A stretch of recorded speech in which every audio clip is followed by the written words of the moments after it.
Boa noite, meus amigos. Estamos aqui de volta. Como sempre, iniciando nosso programa, invocando a Santíssima Virgem Maria, o Santo Padre Pio de Pietrelcina, para que roguem a Deus que nenhuma injustiça se cometa nesse programa. Queria anunciar aqui para vocês um evento que será realizado pelo Farol da Democracia no próximo dia 13 de junho, sexta-feira, a partir das 8h30 da manhã, um encontro sobre a realidade política brasileira, uma proposta liberal-democrática para a reversão da crise, onde atuarão como palestrantes o general Sérgio Augusto Avelar Coutinho, o Heitor de Paula, que é comentarista político do Mídia Sem Máscara, o economista Ubiratã Iório e o presidente do Farol da Democracia, Jorge Pereira. O evento será na Avenida Rio Branco, 81, 19º andar, Rio de Janeiro, a sede do Sindicato dos Bancos. Também queria anunciar aqui o lançamento da revista cultural Dicta e Contradicta, resultado de uma iniciativa do Martim Vasquez da Cunha e outros ex-alunos meus, embora eu não tenha nenhuma participação direta no empreendimento, que será lançada amanhã, terça-feira, às 19 horas, na Livraria Cultura, na Avenida Paulista, em São Paulo. Então, parabéns aí ao Martins Vasquez e à equipe por esse empreendimento. Agora, se acabamos de dar parabéns, temos aqui que lembrar que o comandante do Exército Brasileiro, o general Enzo Martins Peri, proibiu que o general Augusto Heleno participasse de um debate sobre a internacionalização da Amazônia, na sede da Ordem dos Advogados do Brasil, em Brasília, né? Marcado aí para terça-feira, dia 10. Mas isso é perfeitamente compreensível, porque o general Augusto Heleno, ele fala em nome do interesse nacional. O interesse nacional está proibido, né? Quer dizer, toda essa putada brasileira está lá comprada pelo esquema globalista. Aliás, todos eles foram fabricados por esse esquema globalista, né? Vocês se lembram que desde o início, por exemplo, da carreira Lula, era um oba-oba do Lula em toda a mídia internacional. Eles o elogiavam por qualquer coisa. Eu lembro que tem uma semana em que o Foro de São Paulo o homenageou pela sua fidelidade ao comunismo e o Foro Econômico de Davos o homenageou pela sua conversão ao capitalismo. Quer dizer, vale qualquer coisa. Se é para puxar o saco do Lula, vale qualquer coisa, né? E assim como o Lula, toda essa putada brasileira trabalha para o esquema globalista, é um bando de vendidos, né? E esse general Enzo Martins Peri, olha, eu quero encontrar você, general Peri, e dizer na sua cara o seguinte: você é um bosta. Isto é a minha modesta opinião sobre a sua pessoa. Você reúne isso. Você não é digno de engraxar os sapatos do general Augusto Heleno. Tá certo? Você não é um militar brasileiro, você é apenas um funcionário público, tá certo? Para não dizer um funcionário do PT. Tá certo? Você não vale nada. Quiser processar, processo. Se for para ir para a cadeia, entra na cadeia que está na sua companhia. Agora aqui, aconteceu que um bom sujeito, que é o professor Antônio Araújo, que pertence àquele grupo Permanência do Rio de Janeiro, é um grupo, né, fundado pelo Dr. Fleischmann, que é um falecido amigo meu, muito cristão, foi amigo do Gustavo Corsão. Ele era judeu de nascimento e ele era vizinho do Gustavo Corsão e foi convertido ao catolicismo pelo Gustavo Corsão e se tornou o católico mais fervoroso que eu conheci na minha vida. Era um homem admirável, Dr. Júlio Fleischmann. E o Dr. Júlio Fleischmann faleceu, mas o grupo Permanência continua. Então ali um membro do grupo Permanência, que é o professor Antônio Araújo, leu o meu artigo, né, Errando e Aprendendo, e ficou escandalizadíssimo. Porque disse: se eu entendi bem, a interpretação do professor é muito, muito grave. Parece interpretar a expressão experimentar de tudo e ficar com o que é bom como uma sugestão, até um comando, para que experimentemos tudo na vida e só depois separemos o bem do mal. O professor, o senhor está delirando, porque está muito claro ali no meu artigo que eu disse que a experiência só é legítima quando há uma dúvida efetiva e sincera, não uma dúvida artificial e jamais o experimentar pelo prazer de experimentar. Em primeiro lugar é isso. Mas, pior que contra o meu argumento, ele levanta aqui a opinião, aliás, em si mesma correta, apenas inaplicável ao caso, de que a sentença de São Paulo que eu citei, experimentar de tudo e ficar ruim que é bom, segundo São João Crisóstomo, se refere apenas às profecias. Quer dizer, como existem profecias verdadeiras e falsas, então, ele diz, não se pode proibir as profecias só porque existem falsos profetas. Então, qual é o remédio? O remédio é experimentar de tudo, esperar para ver o que dá, até que essas profecias se desenvolvem, mostrem a que vieram, e daí você escolhe as verdadeiras e as falsas. Aliás, de acordo com o preceito bíblico, de que você deixa o preceito do próprio Cristo, que você deixa o joio e o trigo crescerem juntos, porque só depois que eles crescem é que você pode distingui-los. Enquanto estão pequenos, aparece tudo misturado. Então, o professor diz assim, esse preceito se refere exclusivamente às profecias. E, ao mesmo tempo, reclama do meu artigo, citando até a frase do padre Leonel Franca, de que agitar ideias é mais grave do que mobilizar exércitos. Ora, se agitar ideias é mais grave do que mobilizar exércitos, quanto mais grave não há de ser o espalhar profecias por aí. Você pega um filósofo, o filósofo fala apenas em nome dele mesmo para ser discutido. O profeta fala em nome do Espírito Santo para ser obedecido. Se, de acordo com a interpretação que São João Crisóstomo dá ao versículo de São Paulo, não se deve proibir as profecias pela simples razão de que há falsos profetas, ou seja, se é preciso deixar que o joio cresça junto com o trigo para só os podar quando estão maduros e mostrar a que vieram, por que raios não se deveria agir do mesmo modo quando o que está em jogo não é uma profecia capaz de edificar ou corromper milhares de fiéis, e sim apenas a escolha de uma conduta individual que não põe em risco senão uma única alma, se é que põe alguma? Quer dizer, por que o método da tentativa e erro deveria ser válido nos casos de risco máximo, porém proibido nos de risco menor? Professor Araújo, o senhor acorda um pouco, raciocina um pouco. Mas o que eu estou falando não é nada senão a aplicação da palavra do joio e do trigo.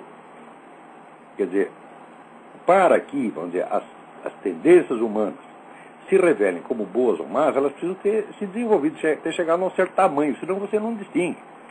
E é evidente que eu não estou falando de escolhas óbvias. Por exemplo, devo matar a minha mãezinha ou não? Não é disso que eu estou falando, professor. Pô, vê se acorda, porra. Né? Eu estou falando de casos de dúvida séria. Por exemplo, eu vou lhe dar uma dúvida séria. Se sai aí o Papa, o chefe da Igreja de Nosso Senhor Jesus Cristo, pedindo perdão por pecados que a Igreja não cometeu, eu devo acompanhar o Papa nessa palhaçada ou não? Eu sei que vocês da permanência não acompanham, nada disso. Tá certo? Então, vocês oficialmente estão na desobediência, mas por outro lado você vem me dizer que o essencial ali é a obediência. Está aí criada, quer dizer, a perplexidade. Né? Ou eu obedeço o que o Papa está falando, ou obedeço o argumento da permanência, tá certo? De que, vamos dizer, o Papa está extraviado e não sabe o que está falando, tá certo? Então, quer dizer, é curioso, vamos dizer, que justamente um grupo minoritário que se opõe à tendência dominante da Igreja, ser o primeiro a dizer que a gente tem que obedecer a Igreja. É uma situação paradoxal. Agora, o paradoxo, professor, o paradoxo não é uma coisa que aparece na nossa cabeça porque nós gostemos dele. Nós não procuramos essas encrencas, elas vêm a nós e a vida é constituída delas. O paradoxo é uma coisa, a perplexidade é uma coisa tão central na vida humana, que no momento culminante, tá certo, da história do cristianismo, que é o sacrifício de Nosso Senhor Jesus Cristo, ele diz, Pai, por que me abandonaste? Ele estava em plena perplexidade. Ora, se até o Cristo tem essa dúvida dramática, terrível na hora, por que nós temos que, vamos dizer, proceder como se tudo fosse uma questão de ligar no piloto automático? Você segue lá, né, o receituário da Bíblia, como se o pessoal segue o receituário da ONU, da Organização Mundial da Saúde, e vai dar tudo certo. Se for tudo simples assim, professor, simplesmente não haveria história humana.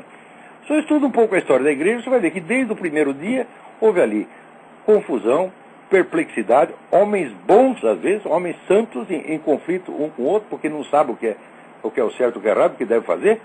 Quer dizer, como se o Evangelho, que é os Evangelhos soma tudo, dá o quê? Umas 100 páginas, né? como se ali tivesse esclarecido todas as questões, com todas as minúcias, todas as regras gerais e aplicação a cada caso determinado. Ô, professor, se fosse isso, né, para que no século XVIII a Santo Afonso de Ligório ia ter que escrever aquele imenso tratado de teologia moral? Para quê? Porque, você sabe para que ele escreveu o tratado de teologia moral? Por quê? Ele era confessor dos padres confessores. Então, cada padre confessor que ele confessava, né, ele via que o padre tinha um critério completamente diferente e que estava enlouquecendo os fiéis. Então ele falou, vou botar um pouco de ordem nesse negócio. Só que ele escreveu no século XVIII. Depois disso houve tanto rolo, tanta dificuldade, tanta confusão no mundo inteiro e dentro da própria igreja, né?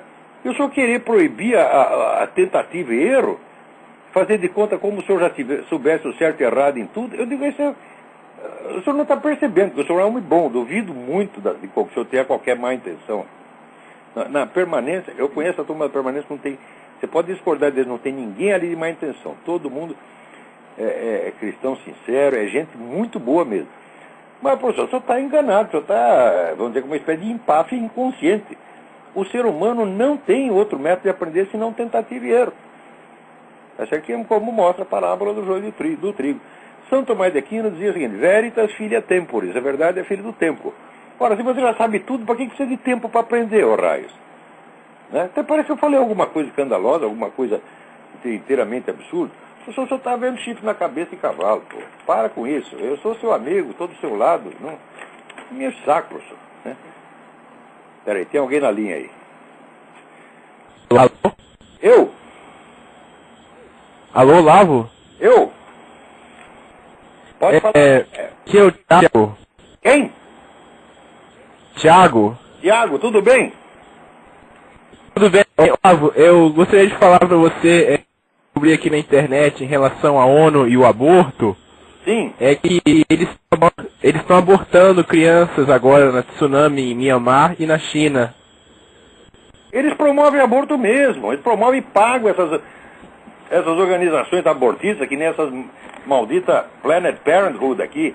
Tem o maior apoio da ONU. E isso é uma clínica abortista. Agora a Planet Parenthood vai se dar mal, porque o pessoal descobriu mais de uma centena de casos em que eles fizeram aborto de menor de idade sem comunicar aos pais. Essa merda, essa Planet Parenthood vai ser fechada. E se os caras não for pra cadeia, tá entendendo? E os sócios dela aí no Brasil, as tais católicas pelo direito de decidir, que são um bando de satanistas, uma mulher vagabunda, filha da puta, tá entendendo? Esse pessoal tudo tinha que estar na cadeia. Eu queria falar só uma coisa que a internet no Piauí vai começar a praticar aborto com o apoio da Fundação Ford também. A Fundação Ford e a Fundação Rockefeller adoram essas coisas. Essa família desses Rockefeller, eu sempre digo, não se pode botar dinheiro na mão de idiotas, tá entendendo? Porque idiota se enche de dinheiro, ele acha que ele é gênio e que ele tem a solução para todos os problemas. Esse bando de cretino que é dessa família Rockefeller, eles faz 50 anos estão fazendo a campanha para o quê? Para o controle da natalidade. Resultado, agora tem subnatalidade, ninguém quer ter filho. 40% das mulheres da Alemanha não tem filho, tá certo? Então agora vai ter o quê? Vai ter que encher de muçulmano. Né? Isso vai ter que chamar os caras do Oriente e veio o pessoal lá do Al-Qaeda, né? E aproveita, oba, não tem gente lá, vamos ocupar espaço. Isso está acontecendo agora. Os caras, em vez de enfiar a cabeça na privada, dizer, porra, mas que cagada que eu fiz. Não, eles continuam arrotando grandeza. Quer dizer, o dinheiro, olha, dinheiro no bolso é o equivalente, frequentemente é o equivalente de merda na cabeça. Tá? Quanto mais dinheiro no bolso, mais merda na cabeça. E a última coisa que eu faço, que agora eu vou desligar, é que como você fala, né, dos homicídios no Brasil, né, que são vários, mas uma coisa que também reparei são também os acidentes de trânsito, né, que são também muito altos aqui no Brasil, o número, é terrível. É uma monstruosidade. Agora, você vê, agora que eu estou morando aqui na Virgínia... Até mais, hein, Olavo? Valeu. Valeu. Aqui, infração de trânsito é negócio sério, não é para brincar. Quer dizer, no Brasil você tem uma espécie de genocídio permanente nas estradas, né, e ninguém faz nada. Olha, isso aí, ó, eu detesto o General Geisel, mas no tempo dele ele fez uma coisa certa, que foi o tal do limite de 80 quilômetros na rodovia, que diminuiu, né, o número de acidentes, parece que para 30%. Depois esculhambou tudo. Né? Agora, deixa eu... Alô, tem mais alguém aí? Alô, Lavo? Aqui é o Davi de Belo Horizonte. Oi, Davi, tudo bem? Tudo bem. Aqui, eu acho que tem algum mal entendido. Acho que o Antônio Araújo ele é da Monfort, aqui de Belo Horizonte. Ele não é da Permanência? Não, então tem lá um link para Permanência. Ah, tá. Mas olha, o pessoal da Monfort também, eu acho o Orlando Fedeli, ele é um pouco maluco, mas eu jamais duvidei, vamos dizer, da sinceridade, da honradez e da fé do Orlando Fedeli. Tá acima de qualquer suspeita. Eu gosto dele, no fim das contas. Maluco eu também sou, isso aí não é... Eu não sei, eu acho que essas brigas são por muito mal entendido. Não, e depois, como é? Tinha um padre conhecido meu dizia, olha, é o seguinte, vocês não se afastam da igreja, vocês briguem dentro dela, tá entendendo? O que nós estamos fazendo? Nós estamos trocando sopapo dentro da igreja, né? É isso mesmo. Aqui, Olavo, eu tenho uma pergunta. Alô? Diga, estou ouvindo. Ah, tá. O senhor está fazendo o livro A Mente Revolucionária, no qual o senhor pretende discutir sobre a origem do pensamento revolucionário, não é? Não é bem a origem, são as constantes estruturais do pensamento revolucionário que permitem identificar a unidade desse processo ao longo dos tempos. Essa é a tese, é que existe uma estrutura interna de pensamento revolucionário que permanece constante, apesar de todas as variações ideológicas dentro do movimento. E é isso que deixa orientado. Às vezes o nego pensa que está reagindo ao movimento revolucionário, adere a uma outra ala, que nem o pessoal fez quando aderiu ao fascismo, na Espanha. Sim. Pensando, não, nós temos que parar o movimento revolucionário, então vamos entrar no partido fascista. Mas que cagada, esse é outro partido revolucionário, porra. Aqui, Olavo, um autor que lida com essa questão não apenas da histórica do movimento revolucionário, como a unidade dele é o Igor Shafarevich, que fez o Fenômeno Socialista. O senhor chegou a ver essa obra? Conheço o livro. Mas você veja, o Shafarevich é o tipo do cara que faz exatamente essa mesma cagada, porque ele vai lá, ele investiga profundamente o movimento socialista, daqui a pouco está ele aderindo a esse negócio antissemita, etc, etc. Quer dizer, porra, o cara brigou com uma ala do movimento revolucionário e entrou na outra. Olha, o Shafarevich é um gênio, não é um idiota. Sim, por exemplo, aquela exposição que ele faz. A diferença específica do meu estudo é que eu pego a unidade formal do esquema, o esquema mental, o esquema lógico da mentalidade revolucionária, o qual é constante. Esse esquema pode ser preenchido dos conteúdos ideológicos mais diversos.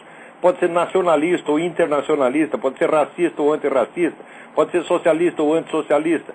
Até o pessoal, até uma certa ala dos libertarians entra com o meu conceito de movimento revolucionário. Não todos os libertarians, é claro, mas alguns entram. Então se eu vejo como, digamos, o Marcos Ferreira dos Santos faz, remove todos os aspectos ocidentais e pega os jogos analogantes. Esse é o bom e velho método, né? O método do Edmundo Husserl. Você pega os fatores variantes e vê o que sobra. Agora, isso aí leva 20 anos para fazer, porque só para você se documentar esse negócio, e você vê caso por caso, é uma trabalheira, Agora vem esses filhos das putas desse jornal Vermelho.org e diz que eu sou um ativista de extrema-direita. Ora aqui, eu sou um filósofo, eu sou um amicério, não sou ativista de merda nenhuma, ativista são vocês. Só viu, né? Esses caras, filhos das... Olha aqui, mandei, o pessoal hackeou a página do Vermelho.org, só para esculhambar, algum engraçadinho foi lá, hackeou, esculhambou com a página e botou a fotografia minha. Não tem nada a ver com isso, né? Maluco tem... colocou um texto seu também. O Vermelho.org não deva ser fechado, ela nem devia existir. O PC do B nem devia existir, mas já que existe, né, não é assim hackeando que a gente vai combater. Mas daí os caras jogaram a culpa em mim. Isso aí é a turma do Olavo de Carvalho, ativista, né, nazifascista. Eu mandei uma cartinha para eles, olha, não joguem em mim os que sofreram, porque não tem nada a ver com isso. Aliás, a minha página já foi comunistas dezenas de vezes e nunca saí por aí me fazendo de vítima. Muito menos acusei o Vermelho.org por ações de pessoas anônimas. Em tempo, nazifascista é o cu das suas mães. Vão gastar dinheiro público, que é o que vocês sabem fazer, e não me enche o saco. Né? Isso é um problema justamente porque quem colocou o seu texto lá, que foi o texto Por que o brasileiro vota na esquerda, é um cara lá que ficou falando de 88, ou seja, isso é um cara neonazista, né? Aí depois associa. Maluco, agora o maluco. O sujeito, evidentemente, ele gosta de mim, senão teria botado, né? Não teria botado a minha fotografia lá, meu artigo lá. Isso aí qualquer um tem direito de fazer, né? Agora, gostar de mim não é mérito nenhum, né? Pois é. Bom, Olavo, então até mais. Se fosse transar com toda mulher que gostou de mim ao longo, né? Eu já estaria com AIDS, sífilis, etc, né? Pois é. Bom, Olavo, então até mais. Tchau, fica com Deus. Tchau, você também. Então tá aqui, agora apareceu, né, o seu Lula, né? Esse cara sempre me surpreende pra pior, né? Qualquer merda que se espera sai da boca dele assim, né? Jorra da boca do sujeito às toneladas. Agora ele diz que a oposição ao homossexualismo é doença perversa. Aqui, atenção, quer dizer, todo mundo que não gosta do homossexualismo, seja por qualquer razão que seja, né? Tem, por exemplo, você veja, eu li nas memórias do cárcere do Graciliano Ramos, né? O Graciliano Ramos era um sujeito comunista, ele era ateu, portanto não vai acusar ele de fundamentalismo religioso. Ele tinha ojeriza física, homossexualismo, tinha lá um cozinheiro viado, e ele preferia passar fome na cadeia do que comer a comida preparada pelo cara. Quem preparou a comida foi aquele lá, então eu não como. Diz ficar 2 dias sem comer. Né? Era um negócio físico que ele sentia, né? Então, tem muita gente que é assim, tá certo? Então, o Graciliano seria considerado como doente. Agora, o pior é o tratamento que o Lula propõe para o doente. Cadeia. Né? No caso do Graciliano era fácil, porque ele cometeu o delito na própria cadeia, então era só estender a pena. Os outros que cometeram no conforto das suas casas seriam removidos para o estabelecimento penal, onde receberiam o tratamento devido. Né? Provavelmente seriam enrabados o dia inteiro e sairiam curados. Né? Teve outros casos de pessoas, né, que praticaram homossexualismo durante algum tempo e depois abdicaram dele por motivos morais. Eu me lembro aqui de 2 casos, aliás, 3 casos. Né? O romancista francês Julian Green, né? O poeta inglês Winston Auden e o nosso Bruno Tolentino. Os caras fizeram essas putarias durante um tempo, depois largaram por motivos morais. Então, quer dizer, eles estavam sãos, daí ficaram doentes. E para curá-los, teria que botá-los na cadeia. E também tem os caras que nunca praticaram e sempre foram contra, ou por um motivo médico, né? Eu me lembro, por exemplo, né, o Dr. Tufik Matar, um grande médico brasileiro, ele dizia, olha, o lesbianismo é grave, mas o homossexualismo masculino é pior, porque o lesbianismo se pratica com 2 órgãos sexuais. Agora, cu não é órgão sexual, tá certo? Então, o Dr. Tufik, evidentemente, na opinião médica abalizadíssima dos senhores Luiz Inácio e Luiz Motta, é um doente pervertido e tem que ser posto na cana, tá entendendo? Agora, isso aí eu estou falando, a gradação de criminalidade, né? Agora, o mais grave é aquele sujeito que é contra por motivo religioso, ou moral, né? Então, os pastores protestantes, a gente toda, vai ter que pôr todo mundo na cadeia, porque se você criminaliza a tal da homofobia, e você define como homofobia, por exemplo, o sujeito ficou com raiva de um homossexual, foi lá, torceu o pescoço do cara, né? Então esse é um criminoso, vai pra cana. Teve o outro que citou um versículo bíblico, né? Um sujeito, pastor protestante, homem bom, incapaz de fazer mal uma mosca, cita lá um versículo bíblico, né, dizendo que os pederastas não vão para o céu. É um criminoso igual. Quer dizer, você matar o homossexual, você citar um versículo bíblico para a cabeça esses 2 Luizes, Luiz Inácio e Luiz Motta, né, tudo isso é doença perversa e o tratamento não é médico, é o tratamento penal. Você vai para a cana, né? Certamente você sabe o que acontece quando você vai para a cana, né? Será enrabado sucessivas vezes e daí você vai curar. Você já sai de lá desmunhecando, está curado, né? Agora, o sujeito que disse isso é o presidente da República, porra. E ninguém vai achar ruim. Então eu queria avisar aqui, vocês perceberam o que ele está falando? Os senhores senadores, deputados, que não gostam de homossexualismo, ele diz que todos vocês são doentes perversos e todos vocês têm que ir para a cadeia. Estão vindo aí seus bispos, cardeais, CNBB, etc. Ele diz que todos vocês são doentes pervertidos e têm que ir para a cadeia. Estão ouvindo aí seus pastores protestantes, inclusive esse pastor protestante que está cheio aí no Senado, na Câmara dos Deputados. O presidente da República acabou de dizer que vocês são todos pervertidos e têm que ir para a cadeia. Vocês todos, vocês sabem o que vocês vão fazer? Com isso aí vocês vão ouvir de cabeça baixa e não mais vão dizer, o presidente exagerou. Tá certo? Que nem aquele fracote daquele cardeal lá do Rio de Janeiro, né? que diante de uma blasfêmia horrorosa cometida pelo presidente, que é de comungar sem ter confessado e ainda dizer que não tem pecado, né, o cardeal faz assim, o presidente não é católico, ele é caótico. E no dia seguinte pede desculpa de ter dito isso. Vocês são um bando de boiola, todos vocês, cardeais, deputados, senadores, general Peri, vocês são um bando de boiola, porra. Quer dizer, tem uma crise nacional de testosterona aí, né? O único sujeito, o macho, é o Luiz Mota, porque ele diz que ele já comeu, ou deu, sei lá, para 500 homens, porra. Aí que ser macho para fazer um negócio desse, né? Porque eu lembro aqui o Dom Juan da ópera de Mozart, né? Tinha comido 1003. Né? Agora, o Mota está quase chegando lá, já está nos 500. Quer dizer, é o Dom Juan gay. Tá certo? E ele diz isso como se fosse um grande mérito. Agora, ele... Peraí, tem alguém na linha. Alô, quem é? Olavo? Eu? Tá me ouvindo? Perfeitamente. Aqui é Fernando, do Rio de Janeiro, tudo bom? Fernando, tudo bem? Olha só, só voltando ao assunto que quando o Davi de Minas ligou aí para você, falou da questão da mentalidade revolucionária, eu já vi você em certos artigos e em aulas, quando você comenta a questão da igreja e você fala do Concílio de Trento e da Contra-Reforma, você diz que aquilo de maneira nenhuma é uma Contra-Reforma. Isso tem a ver com a mentalidade revolucionária ou é outra? Eu acho que essa parte, para mim, está cheia de dúvida. Ainda preciso esclarecer muita coisa aí. E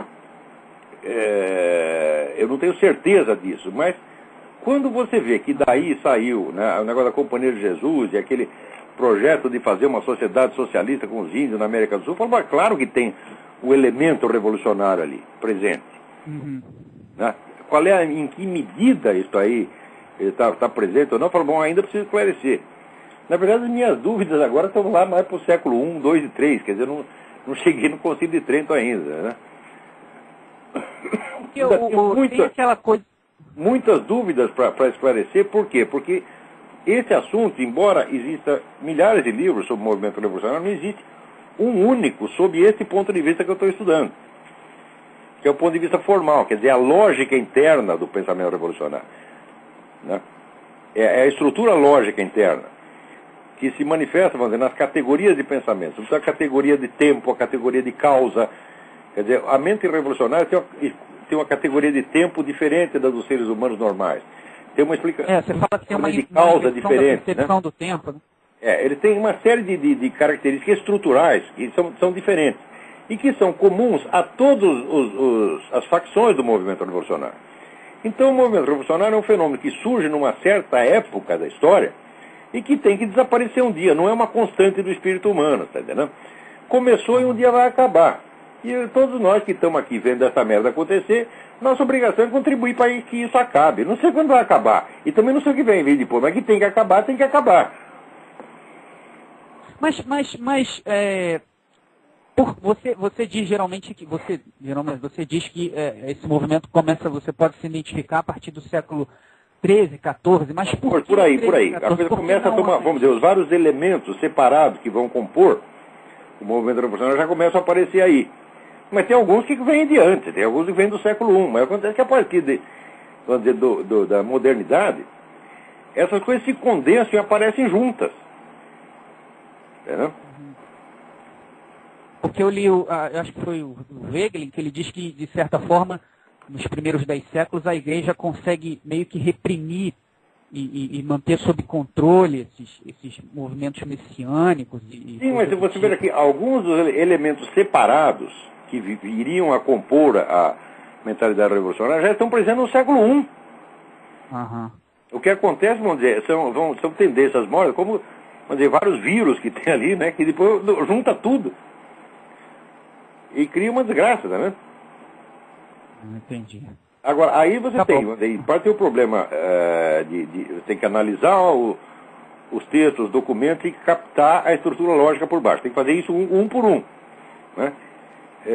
E depois tem o problema histórico, das conexões de um para o outro. Né? Quer dizer, é um estudo para muitos anos, tá vendo? Entendo. E eu já estou aí, faz anos nesse negócio aí. Espero resolver o mais breve possível. Ok. Tá bom, Olavo. Obrigado, um abraço. Fica com Deus. Obrigado você também. Então, voltando aqui, né? Ao Lula, né, o Luiz Mota diz aqui que 120 homossexuais são mortos por ano no Brasil por motivos homofóbicos. Não está esclarecido se quem os matou também não eram homossexuais. Isso ele não menciona, né?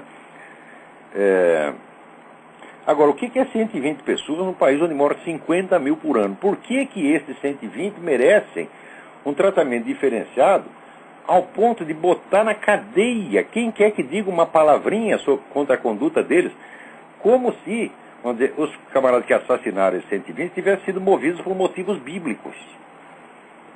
Quer dizer, onde está a ligação de causa e efeito? O pior é que esse idiota ainda diz que homofobia é um conceito científico. Conceito científico é o caralho, moleque. Para com isso.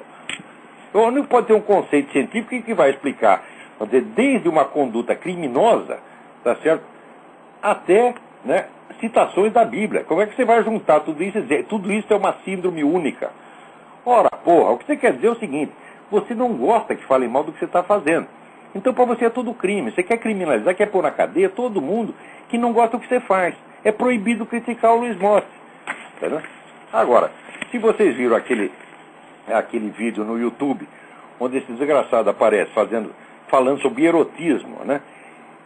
Do lado de uma estátua de um bebê pelado, um bebê de 3, 4 anos, 2 anos, 3 anos, tá certo? E ele ali com a mão na bundinha do bebê falando de erotismo. Está erotizando a imagem do bebê.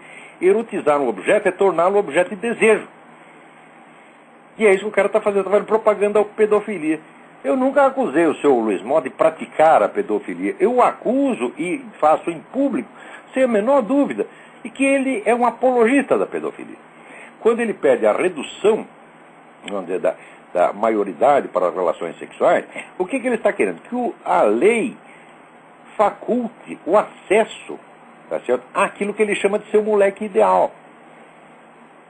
E o cara é tão espertinho que ele faz a propaganda da pedofilia, mas ele diz, só devemos praticá-la quando for legal. Quer dizer, é mais perverso ainda do que... Porque o sujeito é pedófilo, o pedófilo pode cometer um crime movido por um impulso momentâneo, do qual até ele mesmo depois tem vergonha e se arrepende. Mas o Luiz Mota, friamente, racionalmente, está fazendo uma campanha pela legalização da pedofilia. Está tentando legitimá-la, tá certo? Baixar a idade para poder ter acesso aos adolescentes, tá certo? Fazendo essa propaganda nada sutil, ostensiva, de erotizar a imagem de bebês, tá certo? E todo mundo assiste isso e vai lá o seu presidente da República e dá para esse sujeito a ordem do mérito cultural. O que vale a ordem do mérito cultural dada por um presidente que não tem nem mérito nem cultura? É a prova de que tu não tem nenhuma coisa nem outra, Luiz Mota. Outra coisa, o Luiz Mota, ele para sacanear os que falam mal dessas campanhas dele, publica o endereço dos caras. Para quê? Para fazer os gays lá, vamos dizer, como diz, vão lá na casa do sujeito e encher o saco dele. Então eu vou fazer a mesma coisa com você, Luiz Mota. Tá aqui, ó. Eu não tenho endereço, mas tenho telefone. Anotem aí. Telefone do seu Luiz Mota. 071-3328-3782. 3328-3782. Código 071. Ou o celular 9128-9993. Liguem para o seu Luiz Mota e digam a esse desgraçado que bebê de 3 anos não é objeto erótico coisa nenhuma. Que se entrar alguém na minha casa, quando o filho meu é pequeno, 2 ou 3 anos, está lá no bercinho, e o sujeito disser que é objeto erótico, eu encho a cara dele de porrada. E se disser que isso é crime de homofobia, eu vou pra cana com prazer. Porque quem tem essa mentalidade de erotizar a imagem de bebê é um monstro. E o seu presidente da República é outro monstro. Tá certo? Ora, porra. Vamos lá. Alô? Alô, Olavo? Eu? Quem é? É Gustavo que está falando. Canadá, tudo bem? Tudo bem. Desculpa, eu não sei se você já respondeu ou ainda não essa questão. Eu recebi um artigo seu que se chama Influências Discretas, né? Sim. Que você fala da interferência que o Schoen teve nas relações entre Monsenhor Lefebvre e o Vaticano. Sim. Se fosse possível, do que se tratou essa interferência, em que sentido ela teve? Aqueles 4 padres que foram sagrados bispos pelo Monsenhor Lefebvre foram alunos do professor Rama Cumaraçame, que era o braço direito do Fritjof Schoen na sua organização esotérica muçulmana. Quer dizer, o Rama Cumaraçame, que era, sob outro aspecto, um grande sujeito, ele tinha uma dupla identidade. Quer dizer, ele era um professor de teologia católica no seminário, mas estava inteiramente submetido à orientação espiritual de um sheik muçulmano, com o qual ele concordava em tudo. Então, eles botaram lá esses 4, e foram justamente esses 4 que o Monsenhor Lefebvre sagrou, criando uma enorme crise na igreja. E o que dizia o Rama Cumaraçame? Ele disse para mim isso aí. Disse, Monsenhor Lefebvre é um idiota, mas trabalha para nós. Que eu sou testemunha pessoal disso aí. Você pode duvidar do meu testemunho, mas eu sei o que eu ouvi, tá certo? E eu assino embaixo do meu testemunho. Eu ouvi o cara dizer isso, e ele confirmou que os caras eram alunos deles, foram preparados por ele e foram mandados lá, para lá para o Monsenhor Lefebvre, como uma espécie de bomba de efeito retardado. O senhor acha que a excomunhão que se deu em cima dos 4 bispos e do Monsenhor Lefebvre foi mais devido a isso? Então, vamos lá. Não, aqui se criou uma crise que resultou na excomunhão inteiramente injusta, porque o Monsenhor Lefebvre não fez nada de errado. Agora, que a situação foi manipulada de fora por esse pessoal, foi. Mas o Monsenhor Lefebvre não tinha culpa nenhuma. Entendi. Olavo, eu não estou dizendo que o Rama Cumaraçame fez isso de má intenção. Não, ele achava que estava fazendo certo. Na cabeça dele estava certo. Né? Nunca pode esquecer aquele verso do William Blake. And Caiaphas was, in his own mind, a benefactor of mankind. Quer dizer que Caifás, o juiz do nosso Senhor Jesus Cristo, era, na cabeça dele, um benfeitor da humanidade. Mas aí eu estou aí com aquele jornalista americano, eu esqueci o nome do cara, jornalista cérebro aqui. Diz que, em geral, os benfeitores da humanidade querem mandar nela. Né? Eu não quero ser benfeitor da humanidade coisa nenhuma, entendeu? Eu só quero atrapalhar um pouco, tá entendendo? Por esse negócio de movimento revolucionário, eu não tenho nenhuma proposta positiva para a humanidade, mas eu tenho uma proposta negativa. Acabem com o movimento revolucionário. Qualquer sujeito que aparecer em público com uma conversa que subentende aqueles traços estruturais que eu descrevi como inerentes ao movimento revolucionário, como inversão do tempo, inversão da causa, vocês mandam o sujeito calar a boca, ou joguem na privada. Não deem mais atenção a essas pessoas. Essa é a minha proposta. Certo. Só mais uma pergunta. Bom, aí o seu artigo me fez entrar na internet aqui e fazer uma pesquisa rápida. Eu não tenho em mãos aqui o nome do autor agora, mas o pai do Rama também foi um dos fundadores do perennialismo com o Guénon. Sim. E tem um autor, eu vou passar... A grandeza desses homens. Ananda Cumaraçame e René Guénon foram 2 gigantes da inteligência. E a obra deles tem que ser estudada. Assim, não é rapidamente, não. Isso aí, para mim, foram 20 anos de leitura dessas coisas, com o maior respeito, entendeu? Exato. Mas eu não estou com o nome do autor aqui, que eu cheguei em casa agora e já pegando o programa no final, eu não peguei, mas eu posso te passar isso depois. Eu não sei se você conhece um historiador americano, acho que da Universidade de Oxford, que fala das relações do pai do Rama, ou Amanda, né? Amanda, exato. De que ele teria tido relações muito próximas com aquele que diz ele ter sido o fundador do novo satanismo, o Wallace Crowley. Não acredito. Talvez o Ananda tivesse algum interesse por isso na juventude, mas depois, quando ele aderiu às ideias do René Guénon, ele mudou completamente. O René Guénon odiava esse Aleister Crowley. Tudo jóia, então. Eu te falo depois esse negócio de satanismo, essa coisa toda, inclusive esse negócio de nova ordem mundial, tudo isso aí faz parte do movimento. O globalismo é a culminação do movimento revolucionário. Então querem criar uma pseudo-civilização baseada assim, em liberação do aborto, liberação das drogas, né, casamento gay, botar os padres tudo na cadeia. Tá? É claro que isso aí é apenas o caos. Tá certo? E o caos não se sustenta. Então havia ordem ocidental, judaico-cristã, que manteve isso funcionando durante milênios. O cara está destruindo essa ordem, o que vem no lugar? Não vai ficar a desordem, vai ficar o Islã. Quer dizer, esse pessoal, no fim das contas, trabalha para o Islã, e o Islã sabe disso. Tá certo. Tá jóia lá. O Islã não é revolucionário, o Islã é um princípio de ordem. Você pode gostar ou não gostar, mas ele é uma civilização que se manteve estável por 1.400 anos. Então, o Islã é capaz de administrar uma civilização. Tá certo? Então, o que vai acontecer? Vai cair a civilização judaico-cristã, vem o Islã no lugar. Tá certo? E daí, a mulher vai ter que tudo andar de burca, empacotada, né? Se vocês querem isso, quer que eu vou dizer, né? Antes o Islã do que o caos total. Né? Mas não é mais confortável, né? É verdade. Não. Deus é pensar, vocês não querem o cristianismo, tá bom, a gente tem aqui o plano B. Tá jóia lá, tá bom. Muito obrigado aí pela sua... Obrigado eu. Até logo, tchau. Opa, tem outra pessoa aí. Eu cheio de notícia aqui para ler. Alô? Alô, quem é? Alô? Não estou ouvindo nada. Já que não estou ouvindo nada, eu vou dizer aqui. Procure, por favor, o livro Black Gold Strangleholds, Estrangulamento do Ouro Negro.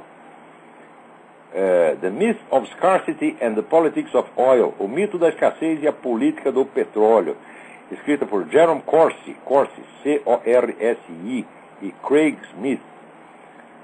Olha aqui, acontece o seguinte, os Estados Unidos têm comprovadamente mais de 1 trilhão, tá certo, de barris de petróleo embaixo da terra.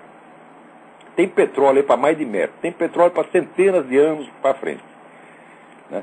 Então, entre esse pessoal que vem aí da Fundação Rockefeller, Fundação Ford, etc., etc., solta lá um dinheiro para os deputados e senadores, o deputado e senador proíbe abrir novos poços.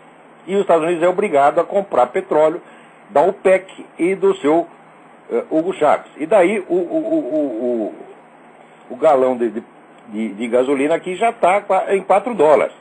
Onde é que vai parar isso aí? Né? Então, está havendo um boicote. Baseado na ideia que nós não podemos gastar os recursos de combustíveis fósseis, etc. Ora, fiquem sabendo o seguinte, não existe nenhuma prova, por mais mínima que seja, de que petróleo seja combustível fóssil. Pode ser, pode não ser. Tem aqui um outro professor, o Dr. Thomas Gold, professor da Cornell University, né, que publicou um livro, O Mito dos Combustíveis Fósseis, né, publicado pela Copernicus Books em 1998, e que diz que o petróleo não é produto fóssil, que ele é o resultado de uma reação bioquímica contínua no interior da Terra. Então o petróleo não vai acabar coisa nenhuma, tá certo? E por que só os americanos têm que ser proibidos de fazer buraco de petróleo? Por que na Arábia Saudita, a Arábia Saudita pode continuar fazendo? A estatal de petróleo na Arábia Saudita ganha $1 bilhão por dia. $1 bilhão por dia. E está espalhando aí para terrorista, para subversivo no mundo inteiro. Tá certo? Enquanto isso, né, aqui o cara da Shell, o presidente da Shell, foi lá fazer um depoimento na Câmara dos Deputados e disse o seguinte, olha, se vocês não deixarem a gente furar novos poços, vai chegar um dia que vocês vão ter saudade do tempo em que um galão de petróleo custava $5. Daí a deputada, uma tal de Melanie, não sei do que, disse, não, mas o negócio não é isso, o negócio é socializar. Falou socializar, daí começou a engasgar. Aqui dizendo, não, o governo tem que controlar.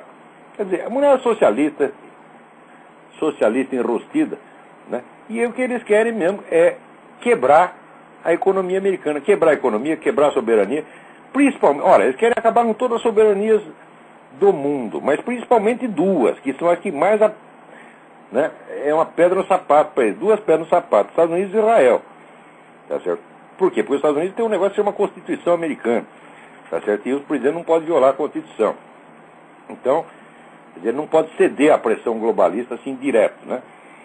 E Israel, bom, Israel, assim, o judeu não é idiota, o judeu já se ferrou demais, está se fudendo há milênios, tá? Agora conseguiu um pedaço de terra, fala, eu não saio daqui, mas de jeito nenhum, isso é a minha única garantia.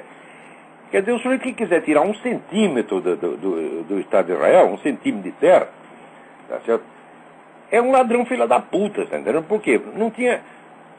Se você for ver 700, 800 anos atrás, não tinha um árabe lá, só tinha judeu, porra. Tá, né? Aquele negócio é dos judeus, está acabado, ninguém tem que encher o saco. Agora vai dizer povo palestino não existe, né? Povo palestino foi uma invenção recente. Até alguém me mandou aqui um artigo, Visão Japonesa dos Palestinos, por Yashiro Sagamori. Eu não sei onde saiu isso publicado, mas é muito interessante. Eles, olha, já que vocês estão tão seguros de que a Palestina, o país, a nação palestina, né, existe ao longo de toda a história registrada, espero que vocês me respondam umas quantas perguntas. Quando a nação palestina foi fundada e por quem? Onde eram as suas fronteiras? Onde era a sua capital? Quais eram as suas principais cidades? Né? Quais constituem as bases da sua economia? Qual era a sua forma de governo? Você é capaz de citar pelo menos um líder palestino antes de Arafat? Né? A Palestina chegou a ser reconhecida como país,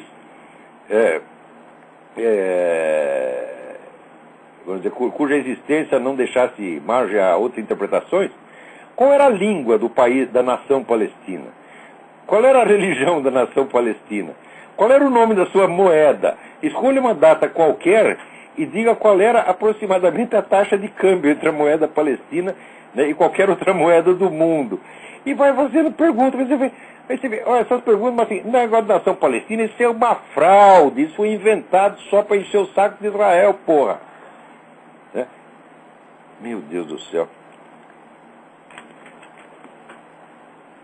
Alô, quem é? Alô? Alô, quem é? Alô? Alô? Tá ouvindo? Tô ouvindo. Tudo bem? Aqui é Eduardo de Brasília. Eduardo de Brasília, tudo bem? Tudo bem. Eu sei que o tempo tá curto aí.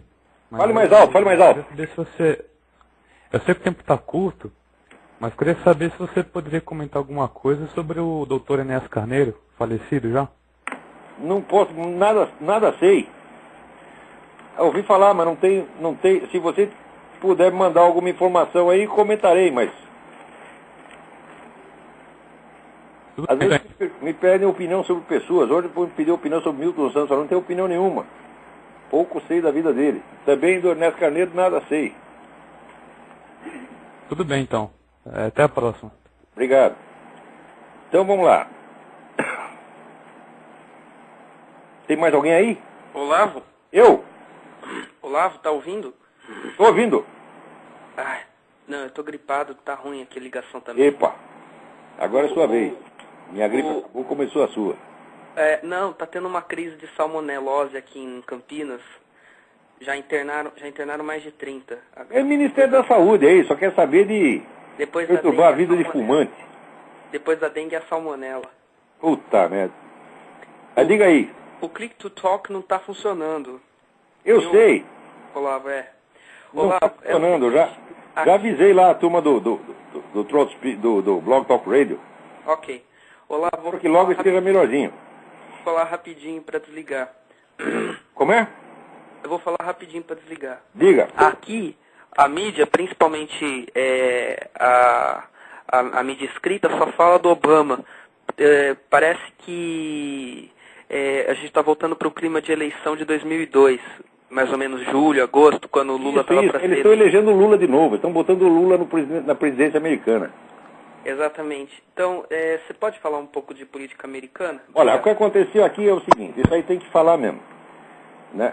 O pessoal aí no Brasil todo mundo que comenta isso aí, comenta sobre o aspecto seguinte: estão os Estados Unidos maduros para eleger um presidente negro?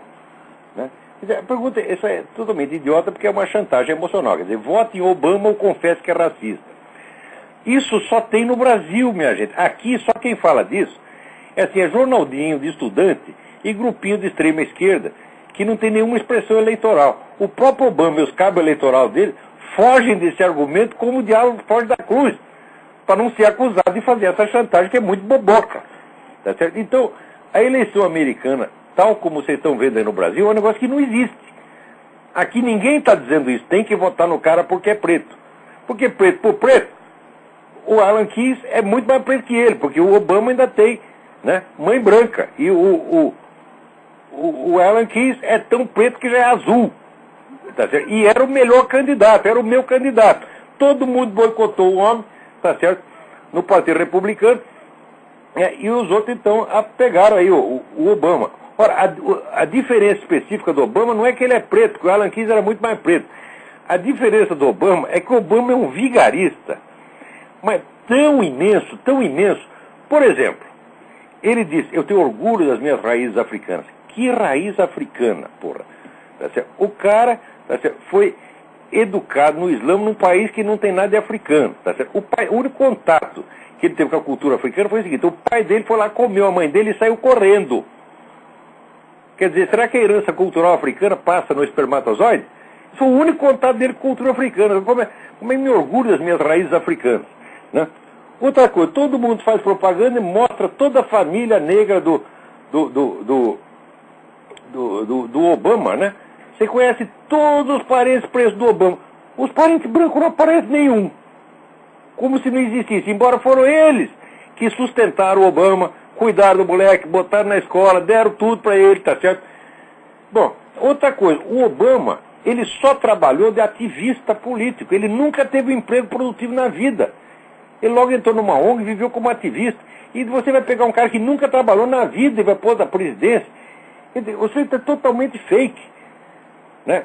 Ainda oculta essas origens muçulmanas dele. Quer dizer, o sujeito mente sobre a sua biografia, né? Agora já apareceu as ligações dele com o pessoal esquerdista, com o pessoal de extrema esquerda, são enormes, né? Ele conhece todo mundo, é amigo de todo mundo, é amigo terrorista. Agora já apareceu também o outro lado, ele está ligado a tudo quanto é vigarista. Tá certo? Agora, quanto mais se revelam fatos, mais as pessoas ficam imunes. É que nem o Lula, tem uma aura de proteção, tem o corpo fechado, né? Quanto mais você sabe que o cara é vigarista, mais você o santifica. Então, o fenômeno Obama, a cor do Obama, tá certo? Você não tem grande novidade nenhuma, porque aqui no Brasil, aqui nos Estados Unidos, o que os Estados Unidos fizeram pelos negros nos últimos 40 anos foi mais do que a humanidade inteira fez. Os Estados Unidos gastaram trilhões e trilhões e trilhões e trilhões de dólares para dar uma vida melhor para os negros. Tá certo? E aqui os negros têm o melhor padrão de vida que tiveram no mundo inteiro, durante toda a história. Tá certo? Quer dizer, estão reclamando do quê? Tá certo? Mas quanto você dá, mais eles reclamam. Né? O negro não quer trabalhar, quer ficar só na fila ali do Social Security, que a gente passa aqui nessa cidade aqui do sul da Virgínia, né? Tá tudo na porta, lendo jornal, com o barrigão à mostra, tal, e no fim do mês vai lá catar o Social Security. Isso aí corrompe a população. É por isso, vamos dizer, que a maior parte dos crimes aqui, vamos dizer, os negros são 12% da população, mas os crimes, mais de 50% é cometido por eles. Tá certo? Outra coisa, os assassinos brancos, para cada 100 homicídios cometidos por brancos, sabe quantas vítimas negras são? 3. Agora, quando o assassino é negro, sabe quantas vítimas são brancas? 45%. Então esses camaradas estão atrapalhando. Por quê? Porque o Estado os corrompeu. Tá certo? O Estado puxa saco, não exige que o sujeito trabalhe, enche de dinheiro, ainda puxa o saco, e você é lindo, maravilhoso, então o sujeito fica, vamos dizer, com o rei na barriga. A gente vê que os negros aqui americanos são de uma arrogância, de uma prepotência que eu nunca vi na vida. Você aqui fica, como é que se diz? Tem que baixar a cabeça, os caras falam grosso, entendeu? Eu digo, muito bem, tudo isso é compreensível, mas o que o Obama tem a ver com isso? O Obama não é, a diferença específica dele não é ser negro. Tá certo? Se for negro por negro, pensa que foi 1000 vezes o Alan Keyes. Tá certo? É que o Obama é um fake total. O Obama é um blefe cínico, como o Lula foi um blefe cínico. No Brasil não chama de presidente operário, ou seja, que trabalhou 2 anos numa fábrica e depois nunca mais trabalhou na vida e continua sendo operário pelo resto da vida. É o pobrezinho, quer dizer, o filho dele é bilionário e ele ainda é o pobrezinho, coitadinho, né? É que nem a Benedita da Silva no Rio de Janeiro. Qual é a diferença da Benedita? A Benedita era negra? Todo mundo no Rio de Janeiro é negro, porra. Né? É que a Benedita, a diferença específica é a seguinte: a Benedita era mais vigarista do que todo mundo, essa era a diferença. E o Obama é a mesma coisa aqui, porra. Então, o que o pessoal faz questão de votar no Obama, porque é o seguinte: o Obama essa semana estará participando, sabe, da reunião dos Bilderbergers, que é aqui na cidade de Chantilly, na Virgínia. Eu nem vou lá porque eles não vão me deixar entrar. tá certo? Mas Obama e Clinton já estão lá, tá vendo? Então, o cara está no esquema globalista, ele foi criado por essa gente, foi criado por Fundação Ford, por Rockefeller, por George Soros, para chegar lá e destruir a segurança nacional americana, destruir a identidade nacional, destruir a soberania. Ele é um agente, ele é que nem esse general Peri aí, você está entendendo? Serve para isso, é tudo vendido. Tá certo? Então, é isso que está acontecendo. E a originalidade do Obama é essa. O Obama é muito mais vigarista do que eu mesmo podia imaginar. Agora, você impõe um vigarista e diz aqui, é como se fosse uma aposta. Quer apostar como eu mando em você? Eu vou botar um candidato aqui que é um candidato de merda. E você vai ficar sabendo todas as más qualidades dele e ainda assim você vai votar nele, para você provar que você é bonzinho. Quer dizer, é uma chantagem psicológica como fizeram com Lula. E todo mundo caiu no Brasil e está muita gente caindo aqui. Agora aqui, não está dando muito certo não, tá? Porque esse negócio de anunciar que a Hillary é vice dele pegou muito mal. Porque os caras estavam votando na Hillary para não votar no Obama. Aliás, teve um negócio aqui maravilhoso. O Rush Limbaugh fez um negócio que chamou Operação Caos. Ele disse o seguinte, vocês republicanos conservadores, vocês vão lá na convenção do Partido Democrático, se registrem e votam na Hillary. Né? Então a Hillary teve essa votação bem grande, na verdade, em parte devido aos republicanos. Tá certo? Só para atrapalhar, só para melar. Tá certo? E melou mesmo. Tanto que a hora que a Hillary anunciou que vai ser vice do Obama, metade dos eleitores dela pularam fora. Falaram, não, agora não voto mais nem num nem no outro, vão tudo a merda. Tá certo? E o velho McCain está lá sentado, não fala uma palavra, tá certo? E está saindo muito bem. Mas que a situação do Obama não tá muito boa, não. Agora, a grande mídia inteira, que pertence aos Rockefeller, essa gente toda, está tudo puxando o saco do Obama, exatamente como fizeram no Brasil, essas folhas de São Paulo, Globo, né? Puxa o saco, lambe o pé do cara, tá vendo? E depois ele ainda vai dizer, não, eles são tudo direitistas, burguês. É assim que vai acontecer, né? É o prêmio que os caras têm. Muito bem, o nosso tempo aqui está acabando. E aqui um monte de notícia para ler, mas eu acho que não vai dar mais nada. Está aqui, só para terminar. O Ahmadinejad disse no Japão, prepare-se para um mundo sem os Estados Unidos. Olha aqui, eu estou me preparando para um mundo sem a Ahmadinejad, tá entendendo? Então, até a semana que vem, muito obrigado a todos.